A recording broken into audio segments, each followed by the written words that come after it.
Bonjour, aujourd'hui c'est le 20 avril et nous continuons notre méditation pendant ce temps de quarantaine. Je voudrais lire un texte dans 2 Samuel, chapitre 9, verset 1.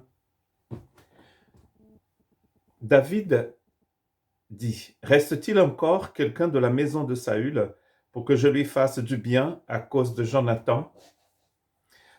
Cette histoire est une histoire incroyable qui s'est passée il y a à peu près 3000 ans.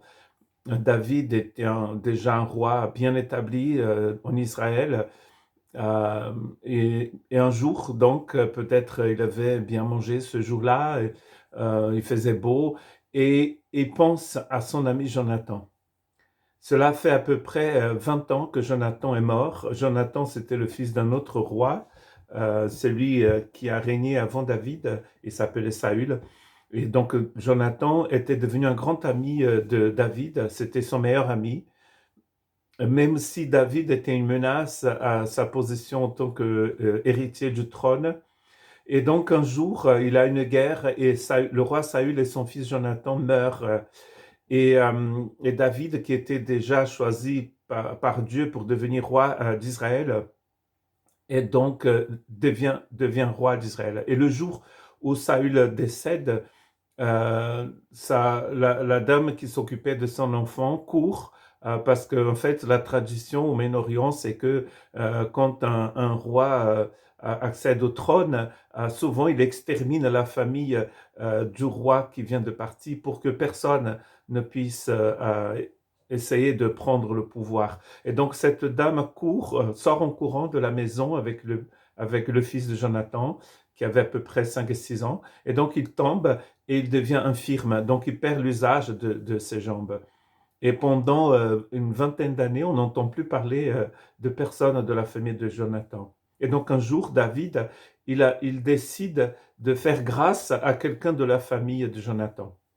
On va chercher un serviteur qui s'appelait Ziba, et Ziba va dire à David qu'il avait quelqu'un de la famille de Jonathan, un fils, et qui habitait à Lodébar.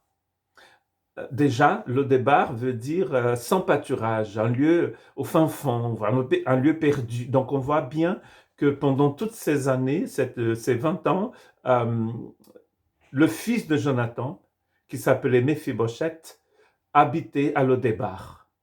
Et David, qu'est-ce qu'il va faire? Il va chercher Méphibosheth et va lui expliquer que Jonathan était son ami et qu'il voulait lui faire grâce, il voulait le bénir, il voulait qu'il mange à sa table. 4 fois, dans le texte de 2 Samuel, il est écrit que David voulait que Méphibosheth mange à la table royale à Jérusalem. Donc cet homme qui habitait dans un lieu perdu où il n'y avait pas de pâturage, vraiment on voyait bien qu'il se cachait, hein, parce que d'autres membres de la famille de Saül vont être exterminés. Il se cachait. Maintenant, il va manger à la table du roi, accompagné des princes, tous les fils de David et de toutes les personnes de la cour. Qu'est-ce que cette histoire nous apprend sur la grâce? Elle nous apprend que la grâce, elle veut tout simplement faire du bien. David a dit, je voudrais faire du bien à quelqu'un de la famille de Jonathan. Et d'ailleurs, le mot qui est utilisé ici, c'est un mot qui peut être aussi traduit par grâce. Je voudrais faire grâce.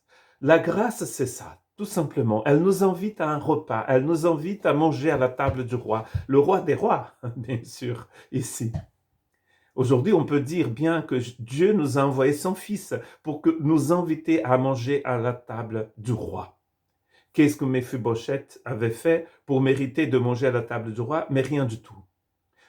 Normalement, selon les histoires des rois de la région, Méphibosheth devait être mort. D'ailleurs, s'il n'est pas mort, c'est peut-être parce qu'il habitait dans un lieu perdu, où personne n'en allait, où il n'avait pas de pâturage. Vous imaginez un Pays basque sans pâturage? S'il n'y a pas de pâturage, il n'y a pas de brebis, il n'y a pas de vie. C'est là où habitait Méphibosheth. Et c'est là où la grâce est allée le chercher pour manger à la table du roi. Aujourd'hui encore, Dieu nous invite à manger à sa table. Et vous pouvez peut-être vous poser la question, mais pourquoi? Mais tout simplement parce que Dieu a un cœur rempli de grâce et d'amour.